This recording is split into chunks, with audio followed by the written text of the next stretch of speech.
सुप्रभात छात्रों। सबसे पहले आप सभी को नवरात्र की हार्दिक शुभकामनाएं।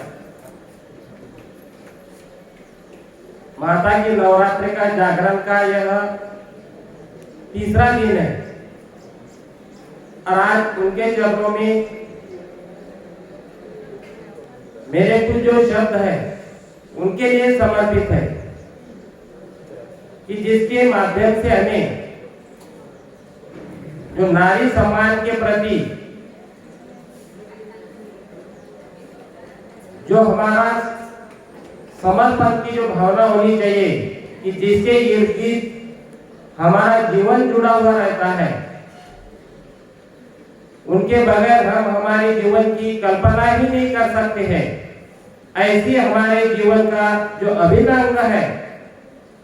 जो हमें अलग अलग रूपों में हमारे साथ में, जैसे सर ने हमें उस दिन जो बताया है कि जैसे माता हो, बहन हो, सखी हो, जो अलग अलग स्वरूपों में हमारे साथ में रहती है, ऐसी ही एक जो नारी है, ऐसी ही जो शक्ति है, उनसे संबंधित कुछ बातें आपसे मैं बांटना चाहता हूँ, क्योंकि हमें उनसे, उनके जीवन से बहुत सी जो बातें हैं वो हमें सीखना जरूरी है। क्योंकि आज की जो स्थितियां हैं, आज की जो परिस्थितियां हैं, समय के अनुरूप जो उसमें बदलाव होता हुआ दिखाई दे रहा है, इसी बदलाव को हमें ध्यान में रखते हुए कि सबसे हमारे जीवन का जो सबसे महत्वपूर्ण जो हिस्सा है कि जो हमारी सांस्कृतिक जो धरोहर है, उन सांस्कृतिक धरोहर का हमें जतन करना जरूरी है। हमारे विचारों को मनुष्य विकसित तो हो रहा है, पाश्चात्य विचारों को हम अपना तो रहे, लेकिन समय के अनुरूप हमारी ही ऐसी जो सांस्कृतिक बातें हैं, जो हमारा जो कल्चर है, उसको आज हम भुलाते हुए दिखाई दे रहे हैं। इसका मतलब हमें यह अर्थ नहीं कि हम उन्नति करना ही चाहिए, प्रोग्रेस करना ही चाहिए, उन्नति तो होना चाहिए, लेकिन उन्नति के साथ साथ में हमारे अंदर का जो मनुष्यता का भाव है, जो हमें एक दूसरे के प्रति जो सम्मान की जो भावना है, वो हमारे मन में पनपनी चाहिए। हमें हमेशा उन बातों को उजागर करने का जो सबसे बड़ा जो माध्यम है, वह हमारी माता रहती है, नारी रहती है, शक्ति रहती है। और ऐसी एक जो शक्ति रूपी जो महिला है, इसके बारे में हमने जैसे कि उन पर आधारित एक पाठ भी हमने जो पढ़ा है, जो 5वीं कक्षा में आपने जो ध्यान दिया होगा, तो उसमें 5वीं कक्षा में उनकी संबंधित जो पाठ दिया गया है, जो उन्होंने अपने अपाहिज पद पर विजय प्राप्त करके उन्होंने अपने जीवन के उद्देश्य को हासिल किया। कहने का मतलब क्या है कि अगर हम हमारे जीवन के कोई जो भी हमें कार्य करना है, तो उस कार्य को पूरा करने के लिए, जैसे कहा जाता है कि अगर हमारे जीवन में कोई भी कार्य पूरा करना है, तो मनुष्य के अंदर या इंसान के अंदर विश्वास का होना जरूरी है। अगर आपका आत्मविश्वास प्रबल है, कॉन्फिडेंस अगर ऊंचा है, तो निश्चित ही आपके जीवन में आने वाली कोई भी जो कठिनाइयां हैं, उन कठिनाइयों को आप आसानी से प्राप्त कर सकते हैं। क्योंकि मनुष्य का जो जीवन है, सुखद दुखद घटनाओं से जुड़ा हुआ है, घिरा हुआ है। कौन जाने आने वाले समय में वह समय कैसा होगा कि जैसे कि हम जो 2 साल से जिससे हम लड़ रहे, कोविड-19 महामारी जैसी जो बीमारी है, इस बीमारी से हम लड़ रहे, ये कभी हमने सोचा नहीं था कि ये स्थितियां हमारे जीवन में आ सकती है, लेकिन फिर भी हमने उनका डटकर सामना किया। ऐसा ही जो डटकर सामना करने वाली जो नारी शक्ति है, जैसे कि उनका जो बचपना है, उनका बचपना गुजरात प्रांत के सूरत जिले में वह रहने वाली छोटी सी लड़की, जो अपने नाना जी के घर पर वह अपना रहती थी अपने माता जी के साथ में, जो अपने 2 सगी सहेली के साथ में खेलना कूदना, लेकिन उसकी सबसे बड़ी जो कमजोरी है कि जैसे कि जो साधारण जो बच्चे जिस तरीके से खेलते हैं, वैसे वो साधारण स्वरूप में खेल नहीं पाती थी। उसके जीवन की सबसे बड़ी जो विडंबना जो थी कि जैसे कि हमारे जो पांचों इंद्रियां सक्षम है, जिसके कारण हम कोई भी कार्य आसानी से हम कर सकते हैं, लेकिन उसका सबसे बड़ा जो दुख का जो कारण था कि वो एक अपाहिज थी, उसके हाथ सही तरीके से कार्य कर नहीं पाते थे। जो छोटे बच्चे आप देखते हैं कि खेलते समय में जो साधारण जो झूलों पर झूलना, पेंगे लेना, साथ में खो खो खेलना या दूसरे जो अलग अलग प्रकार के जो खेल है, तो उन सभी अपने दोस्तों के साथ में, सखियों के साथ में खेलने की इच्छा उसके मन में भी हमेशा प्रबल रहती थी। लेकिन उसकी मन की जो बातें, वो बातें मन ही मन वो चुप कर रह जाती थी। उस बातों को वो हमेशा उसको जो होने वाला जो दुख है, वो जो पीड़ा है, उसके चेहरे पर वो साफ वो दिखाई देती थी, छलकती थी। लेकिन फिर भी उसकी जो इच्छा है कि बार बार जैसे जो बाकी जो बच्चे हैं जो आसानी से जो उसको खेल खेलते हुए दिखाई देती थी, इसकी भी इच्छा होती थी मुझे भी उनके जैसा खेलना चाहिए। वह बार बार अपने हाथों को आगे बढ़ाने का प्रयास करती थी, लेकिन उसके जो दोनों हाथ है वो सुचारू रूप से काम नहीं कर पाते थे, क्योंकि वह लड़की अपाहिज थी। और अपाहिज होने के कारण वह अपने जो काम है, उसकी जो खेलने की जो इच्छा है वो अधूरी रह जाती थी। बार बार जैसे कि आप जो खेल खेलते हैं, वो खेलते समय में उसको आने वाली जो परेशानियां, वो समस्याओं का उन्होंने डरकर सामना इसलिए किया है कि उसको उसके जीवन में कुछ ऐसा कार्य करना है कि जैसे दूसरे जो साधारण जो कार्य सभी जो बच्चे कर पाते, मैं क्यों नहीं कर पाती। ये सबसे बड़ा सवाल उसके जहन में, दिमाग में चलता था कि ये जो साधारण हमें जो सभी जो बच्चे जो कार्य कर रहे हैं, मुझे भी वैसा अगर कार्य करना है, मुझे किस तरीके से कार्य पूरा करना चाहिए। वो जैसे जैसे बड़ी होती गई, स्कूल में दाखिला लिया गया। स्कूल में दाखिल होने के बाद में जैसे कि बाकी जो स्टूडेंट्स है, बाकी जो बच्चे हैं, आसानी से सभी जो कार्य पढ़ाई लिखाई का कार्य आसानी से वो कर पाते थे, लेकिन वहां पर भी उसको उसी तरीके से पढ़ाई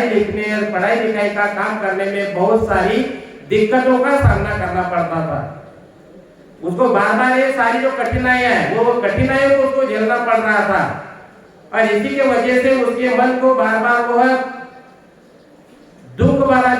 भरी जो वेदना है, जो पीड़ा है, उसको सहन नहीं हो पा रही थी। ऐसा करते करते वो 10वीं कक्षा तक पहुंची। 10वीं कक्षा में जाने के बाद में जो बाकी बच्चों की जैसी जो एग्जाम होती है, जैसी परीक्षाएं होती है, वैसी ही एग्जाम उस परीक्षा का सामना उसने किया। लेकिन सबसे बड़ा जो माध्यम जो है कि उसको पता नहीं था कि अगर ऐसे जो हैंडीकैप या अपाहिज जो बच्चे रहते हैं, तो उन बच्चों के लिए अधिक पेपर लिखने के लिए अधिक समय दिया जाता है, या उनको वो पेपर लिखते समय में आप राइटर लिख सकते हैं, आप दूसरे छात्र के आप उसको मदद ले सकते हैं। ये बोर्ड का जो नियम है, उसको ये पता नहीं था। लेकिन वह जब उसका परिणाम आया, 10वीं कक्षा का जब परिणाम आया, तब बाद में उसको पता चला कि वह उसमें फेल हो चुकी थी। 10वीं कक्षा में फेल होने के बावजूद उसने अपनी जो इच्छा शक्ति है, उस इच्छा शक्ति को कम न होती हुए, क्योंकि उसके जीवन में सबसे बड़ा जो सवाल है, जो निशान था कि मुझे मेरे जीवन में कुछ करना है, और इसी जो सबसे बड़ी जो कठिनाइयों का सामना करते हुए कि जिस तरीके से ये जो दिए की जो बातें है, दिए की बातें दूसरों के जीवन में जो उजाला इस तरीके से प्रस्तुत करती है। दिया भले वह दिए की बातें जलते रहती है, लेकिन दूसरों को उजाला देने का कार्य करती है। ऐसे ही जो उस लड़की ने क्या किया कि अपने इच्छा शक्ति के बलबूते पर जो उसकी दादी और उसकी माँ जो कढ़ाई काम करने का कार्य करती थी, उस कार्य को पूरा करने की इच्छा उसके मन में जागृत हुई। जो कढ़ाई काम करते समय में आप देखते कि जो कपड़े पर जो डिजाइन किया जाता है, जो अलग अलग प्रकार की जो कलाकृतियों को उसमें से प्रस्तुत किया जाता है, फिर वो उसने अपने दादी और अपने माँ के जो सभी जो कार्य है, जो किस तरीके से किस ढंग से कार्य करते हैं, तो उस सभी कला को उसने ऑब्जर्व किया, उसने ध्यानपूर्वक उसको देखा। बाद में उसी कार्य को उसने करने की उसके मन में उसने ठान ली।